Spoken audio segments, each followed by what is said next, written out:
ヒロの F1 です。今日も F1 のホットな話題を取り上げていきたいと思います。チャンネル登録と高評価お願いします。チャンネル登録で最新の F1 ニュースを見逃さずにチェックできるよ。レッドブルのフェルスタッペンは超速い。 F1 バーレーンプレシーズンテスト最速はフェラーリの話題です。フェラーリは3日間のテストのうち2日間トップタイムを記録しました。2日目はカルロス・サインツが最速タイムを記録し、最終日はシャルル・ルクレールがトップタイムを記録しました。ピレリは次のように指摘しています。 C4 は2日目の2倍となる55周を記録しており、レースウィークでは使用されないコンパウンドであったとしても、いかに多くのドライバーが圧倒的なパフォーマンスを求めていたかがわかる。タイムだけ見ればフェラーリが速いという印象になりますが、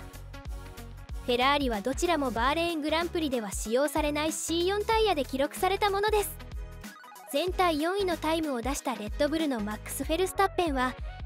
C3 タイヤで記録しました。最終日の午後でステアリングを握ったモナコ出身のルクレールは C4 のセットで1分30秒3に2位を記録しました。また今回のテスト全体で最速を記録したのはフェラーリのドライバーサインツが2日目にマークした1分29秒921がトップでした。しかし最終日の終盤にはメルセデスのジョージ・ラッセルがルクレールのタイムに迫り、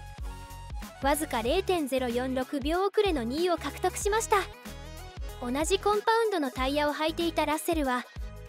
路面温度が下がったことで速くなった路面を最大限に利用しました。最後の最後にサプライズをもたらしたのはC4 で1分30秒647を記録し、ステイク F1 で3番手となったジョー・ガンユでした。3度のワールドチャンピオンに輝いたマックス・フェルスタッペンが C3 で1分30秒755を記録し4番手、角田裕樹が C4 で1分30秒775を記録し5番手でした。いつものことながらテストのタイムを過信するのは禁物です。速いタイムを出した時にどのような燃料を使用したのか、また各チームが同じプログラムで作業しているわけではないことなど、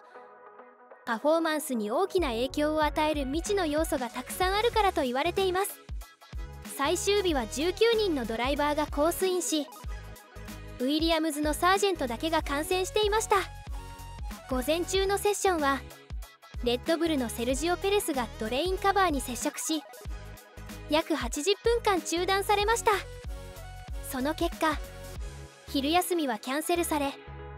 それ以降は19時までセッションは中断することなく行われました。各チームは数回のロングランをこなし、グランプリに向けた準備だけでなく、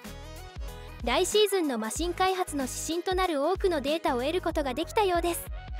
F1 にタイヤを提供しているピレリのモータースポーツディレクターマリオ・イソラは次のように語っています。この面では大きなサプライズはなかったと言えると強調しています。今日もまた各チームが新車とタイヤの適合に懸命に取り組んでいる姿が見られた。特にオーバーヒートを可能な限り抑えるという点では昨年から徐々に明らかになってきた現象であり、2025年を見据えて我々が注目しているところだ。ピレリは3日のタイヤ使用状況について次のように指摘しています。最終日も周回数は多く、合計1232周、走行距離は 6667.584km に相当する。最も多く使用されたコンパウンドは C3 で744周、次いで C1、312周、C2、115周だった。 C4 は2日目の2倍となる55周を記録しており、レースウィークでは使用されないコンパウンドであったとしても、いかに多くのドライバーが圧倒的なパフォーマンスを求めていたかがわかる。3日間の総走行距離は 19,954.044km。 ちなみにこの総走行距離約2万 km は地球半周分と同じくらいだそうです。 F1 公式ではプレシーズンテストの結果からレッドブルの RB20 は驚異的と述べています。多くのチームと同様、レッドブルも RB20 をより深く理解するために長時間の走行に重点を置きましたが、その結果はポジティブで、フェルスタッペンはマシンのパフォーマンスは非常に強かったと語っています。チームメイトのセルジオ・ペレスも同様に満足しており、非常にポジティブな感触を得たと語っています。ペレスのフィードバックによると、マシンに馴染むことができ、セットアップを微調整する際にも順応性があったということで、昨年は一貫して苦戦した2つの課題をクリアしていることを F1 公式は指摘しています。レッドブルは控えめな走りをしていましたが、他のチームではレッドブルがワンクラス上だと感じているようです。またデータも裏付けしていて、 F1 公式によると、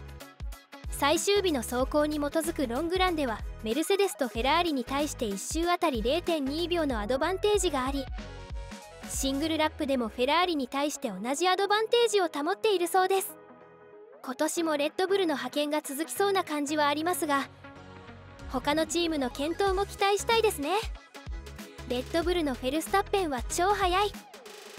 F1 バーレーンプレシーズンテスト最速はフェラーリの話題でした。チャンネル登録と高評価お願いします。チャンネル登録で最新の F1 ニュースを見逃さずにチェックできるよ。最後までご視聴ありがとうございました。次回のヒロの F1 をお楽しみに。